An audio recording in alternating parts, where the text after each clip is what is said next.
On the Isle of Mull, just beyond Pennygale, on a narrow strip of land by the shore of Loch Scritan, lies an overgrown plot with traces of an ancient moss-covered wall. Silent and hidden for most of the year under a blanket of bracken, it is only in the winter that the outline of a medieval herb garden can be seen.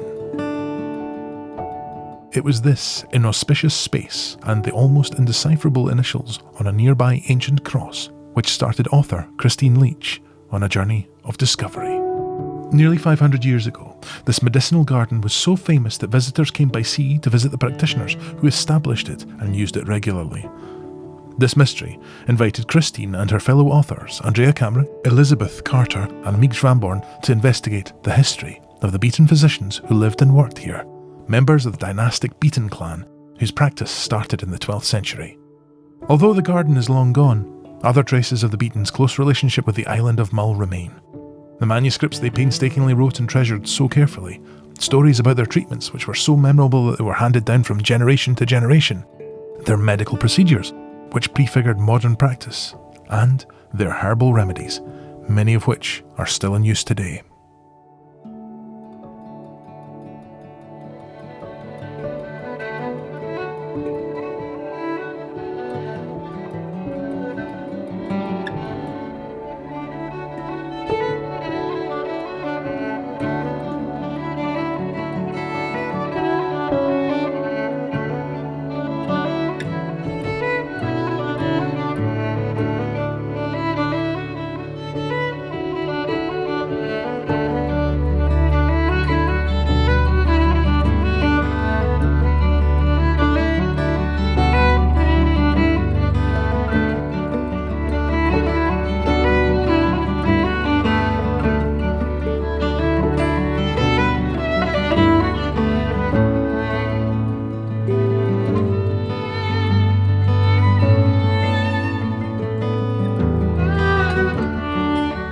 I'm Christine Leach, and I don't spell it the Scottish way, I'm afraid. I spell it the English way, Leach. Well, it was my responsibility to write the story of the Beatons themselves.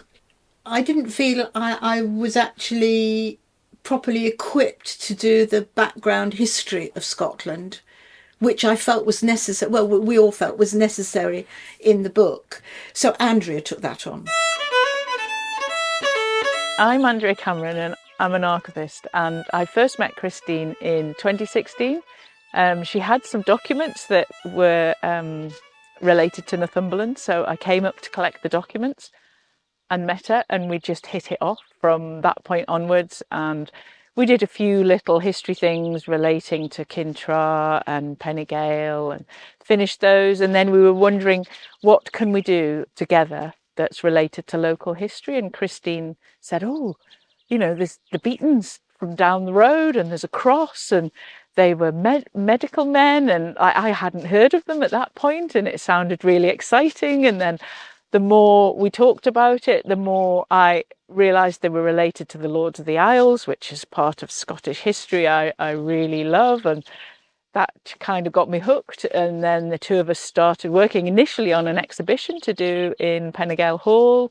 That was unfortunately cancelled due to COVID. And then it kind of morphed into a book. During the first part of the lockdown, I decided that I needed to do something useful. Yeah. I digitised the catalogue of everything in here so that when I popped my clogs, it would all be on the computer. And that was a long job. And I also finished off some transcription. But once I'd done both of those things, I didn't have a project on hand. And I hate it when I haven't got anything on hand. And because everybody else was locked down, there was nothing coming in. Yeah. And I think that's when But I think you started to write the book. I think probably the Beaton section of it. Because I remember you sending me quite a big transcript that you'd written. I'd written quite a bit. Yeah. Yes. And I think at that point I hadn't written the history section, you know, I'd just done the exhibition. And we were both scouting about thinking, how are we going to write about the medicine in more detail? Because we had it fairly briefly in the exhibition. That's right, yes, it was still in exhibition form, wasn't it?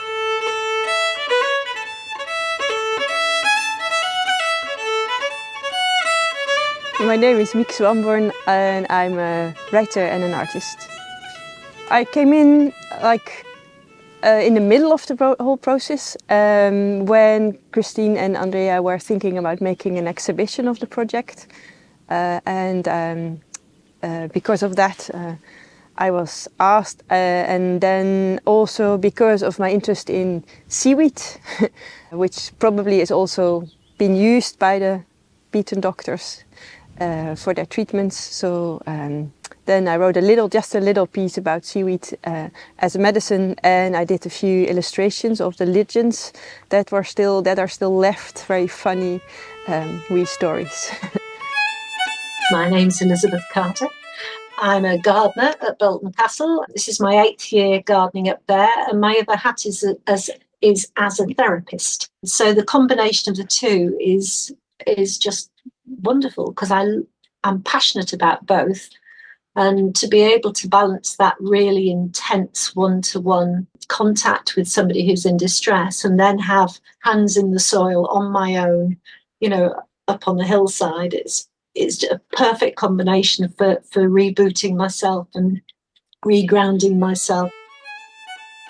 I happened to be on Erid, where I used to live for a year in 1990, stopping at the Croft with my friend Judy. I happened to get the tour bus, so it had a commentary. The driver had left the commentary on, and I'd never heard a commentary going down Mull before. And it said, in 200 metres on the right, you'll see a cross, and a derelict cross for the Beatons, medieval physician. And I'm thinking, what, medieval physicians, herb garden? What? Why do I not know about this? This is ridiculous. I've been coming here for years and I know nothing about this. So I said, well, if I can be of any help to the group, I've done a lot of research about medieval herbs and, at the castle. And so that's how I got involved.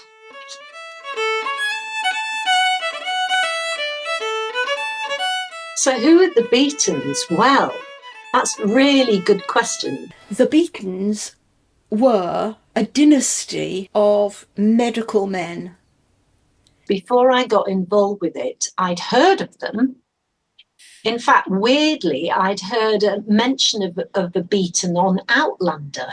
And I thought, oh, herbalist, she's a Beaton, what's that mean? So I'd looked it up, you see. I'd never heard of them before, and I think a lot of people don't really realise who they are.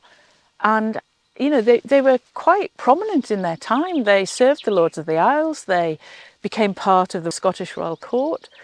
I think it's really interesting because they trained in Europe. They were medically trained in Europe, so they weren't just the local herbalist. They wrote the manuscripts in Latin and Gaelic and came back here and practiced medicine here. And I just think it's an untold story. I knew very, very little about it. And then suddenly I meet Christine, who's this absolute wealth of knowledge. And suddenly I'm in touch with a world of mystery and intrigue and wonder and history and these amazing physicians and their journey. I was hooked, absolutely hooked. Our Beatons, the ones that the branch that ended up here, started in Ireland. The medical dynasty is big, and we've just got a little microscopic portion of their story in Pennycross. I mean, Bannerman did this wonderful book, what we used as our Bible, basically, just called The Beatons, and he looks at them in far greater detail. But because we knew that we'd actually got some of them here on the island, and not just that, they were next door.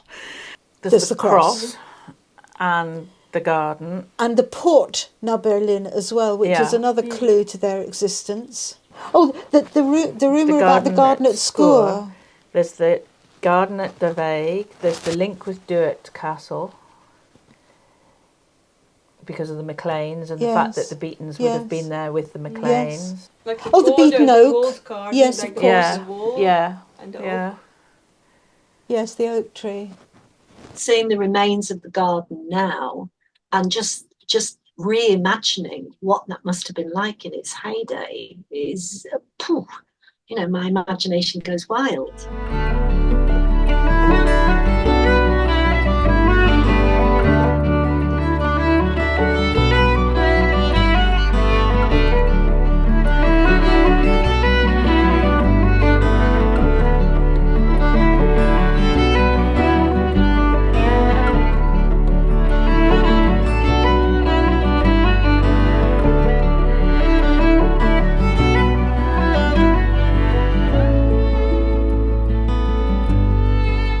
Christine told me that even after the Second World War, people were not really allowed to go in the garden because of the poisonous plants.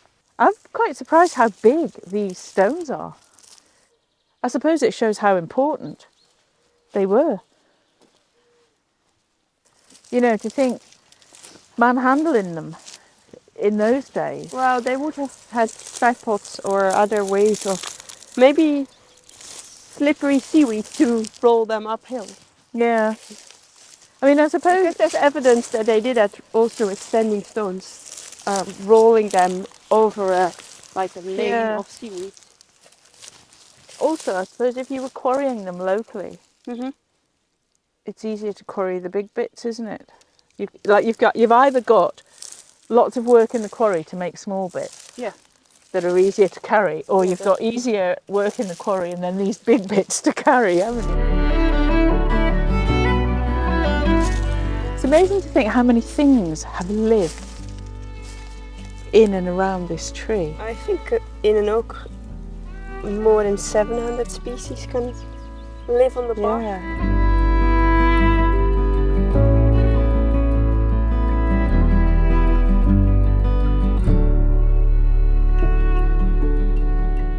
Oh, wooden enemy, look. Oh yeah. Is that the wood sorrel? Yeah. That's also nice. Yeah. What, to eat? Very refreshing. Oh, and Bluebells, yeah. Coming up already. A lot of the herbs were classed as cure-alls because they were often used for many different things. I have some personal favourites. Lungwort, just because it flowers for such a long time, but it was also tied in with the doctrine of signatures. So the doctrine of signatures was a very early form of how physicians identify what a plant was for. So we're going back a long, long, long time. So they believed that God had given each plant a unique signature that would guide the physician or the healer or the wise woman to know what that plant was for. So lungwort, with its spotty leaf, was used for lung disease. And it was called lungwort because wort is the old name for any medicinal plant. So lungwort was for diseased lungs and is still used for respiratory problems today. Henbane, which I haven't included because, I'd have been burnt as a witch, I'm sure, because anybody found with henbane, it was, very dodgy. It could create hallucinations. It was in lots of witches' spells, but it was also a very good sedative and a painkiller, so that it's very strong, it's poisonous. So they would soak rags in henbane water and then wrap it around a tooth for toothache to numb the pain. Sweet woodruff, that's beautiful. That was used on the battlefield for wounds. The griminy is a good one. That was used for wounds. It was one of the most famous pulmonary herbs, but it was also used for pain. And if you put a sprig of a griminy under your pillow, it would help you sleep. The only trouble is that you wouldn't wake up until somebody removed it. It just goes on and on and on, really. I know at the castle, what I've done is I've divided it up into things like digestive, respiratory, wounds, anti-inflammatory, etc. So that even though, as I said, a number of the herbs were cure-alls in that they'd be used for a load of different conditions, I suppose I had to try and narrow it down, to give somebody an idea as to what they'd be used for. So I tried to pin it down, but at the same time, the disclaimer is a lot of them were used for multiple purposes. I'd been very lucky here because Jo Curry, who wrote Mull, The Island and Its People, she had given me access to all her research material, including masses of stuff from the Lochbuie papers and other sources, but particularly the Lochbuie papers, and going through those, extracting material for all the different farms in this area. I came across stuff to do with the Beatons. And then I got in touch with Argyll Archives, and suddenly I was finding all sorts of bits of information which I had no idea about beforehand, and the story began to build up. And then, of course, we found out about the manuscripts, and that just blew our socks off.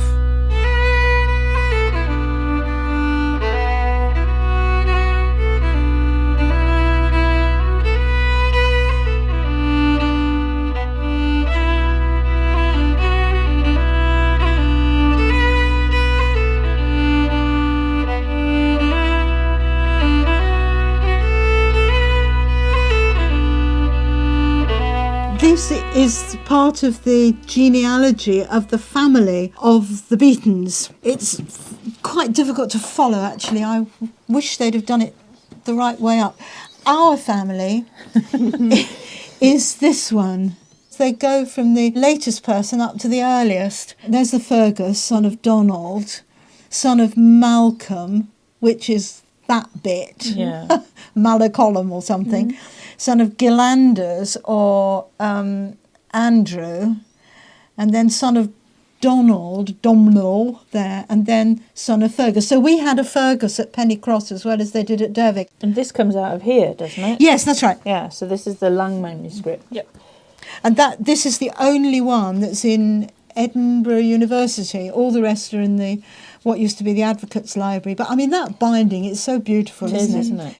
So that's a bit of recipes of medicines in here and treatments, or what is written in there? Without actually looking it up again, I can't remember. But I because think it would be a compendium of all sorts of things. This one's a bit of a collection with some Beaton stuff in. It would have been. Whereas yes, this absolutely. one belonged to the Beatons, and was written by the Beatons, But it's really interesting because they actually talk about the different hands as well. Yes. Throughout the manuscript, yes. So you can see who's written what and how many of them were Pennycross Beatons. And then, of course, it transpired that it wasn't just their names; these actually were their manuscripts. Yeah.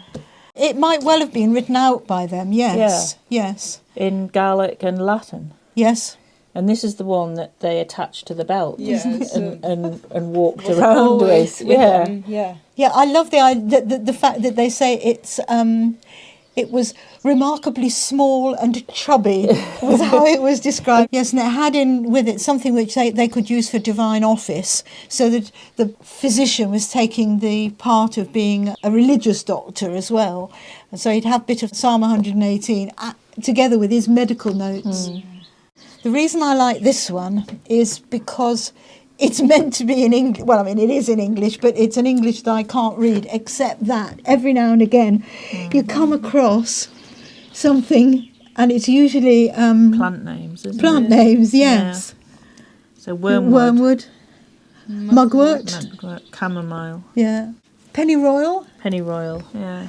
Saffron. Is that saffron? Oh, yeah, saffron. What's that there? That water of... Neptune. I don't know. More mugwort. Yeah. And then that's... Brownie. Bryony, yes. And cyclamen. I find that interesting because cyclamen isn't a native plant of Mull, so that must have been introduced very early on. Because if this was written in the 1600s or something, they must have brought an awful lot back from the continent, when they were... Well, there was a fair trade went on, wasn't there? Yeah, yeah. And when they were studying, they probably... Is that Artemisia and cinnamon? Yes, it probably is, isn't it? Yeah. And cinnamon. And balm. Balm, yeah. The fact that 25 of these volumes, which had all been stitched together, had actually survived over all these centuries, while I still... it's like picking up a bit of Roman pottery and finding a thumbprint of a Roman. I found it that exciting that these manuscripts had been used by our Beatons. It's lovely.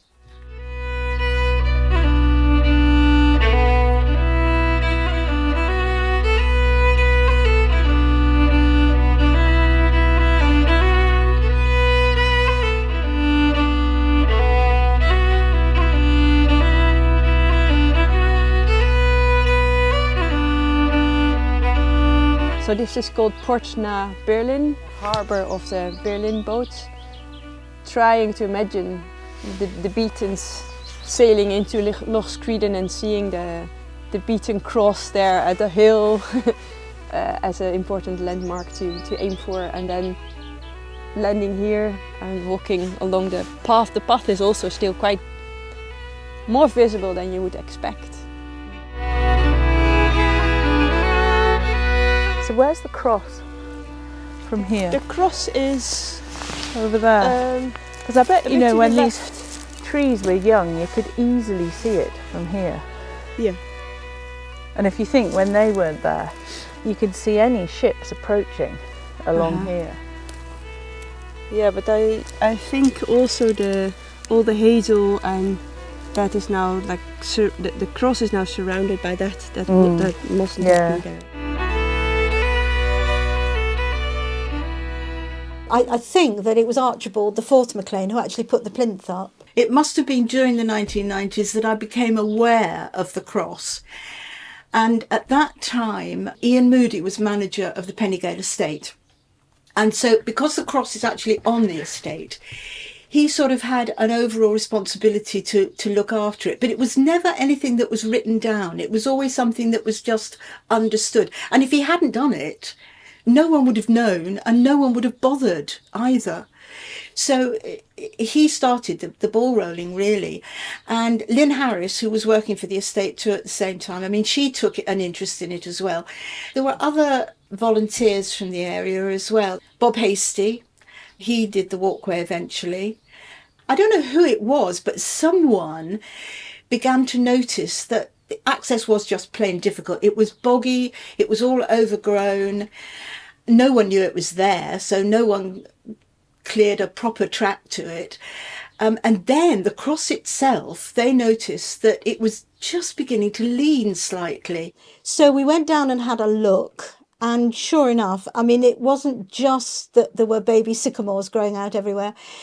The railings looked in a really bad condition. It was a bit of a fight to get through there to start with. And then we realised that the cross itself, the shaft, was wonky. It wasn't actually standing up straight.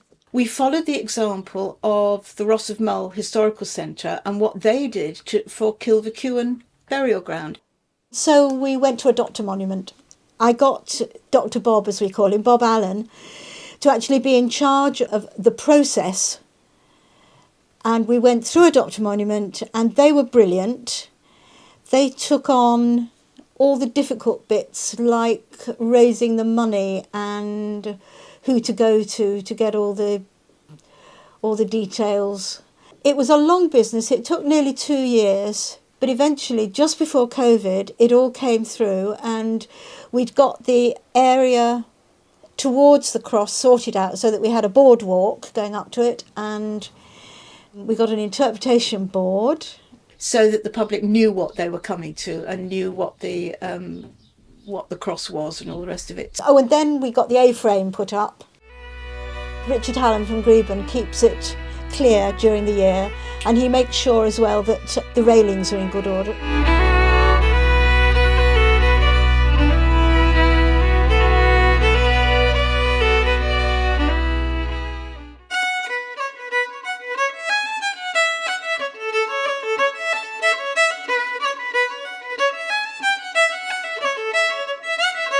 This is one of the ore wheats.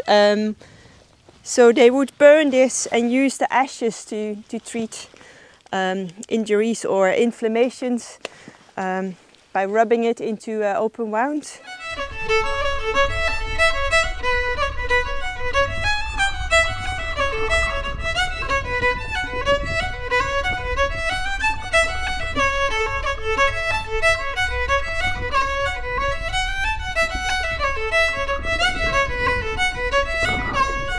It grows year round, and it's very easy to dry, so it must have been quite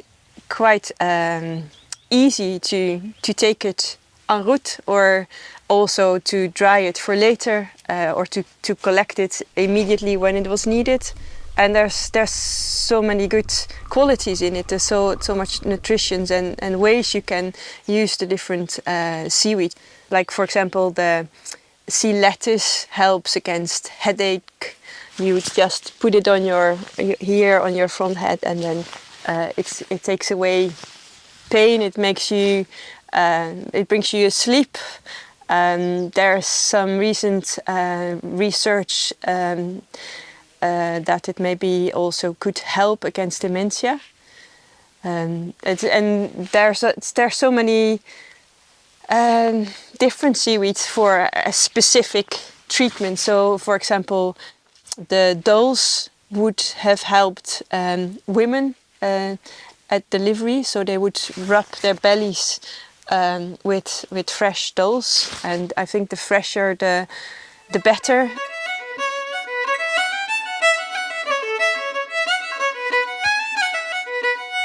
I read that people on the islands for a long time they always had a little bit in their pocket just to nibble on it, or when they felt a bit tired, or when they needed a little bit like a snack, they could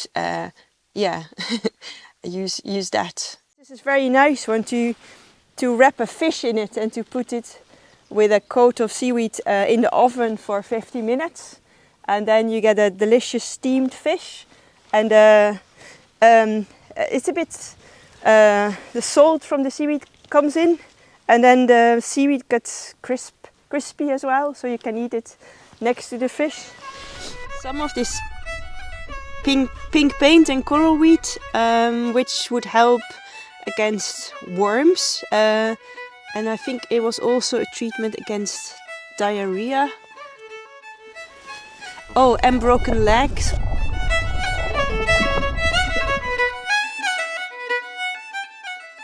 I think every little bit of history that can be seen by some traces in the landscape, or as a story, or just in your imagination, helps you to connect to that landscape.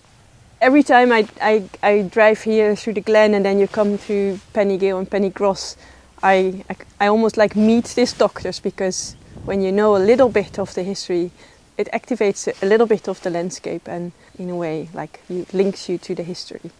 Yeah, it's a good start as you are new to a place like me. All these stones must be touched by the Beatons, or some of them at least.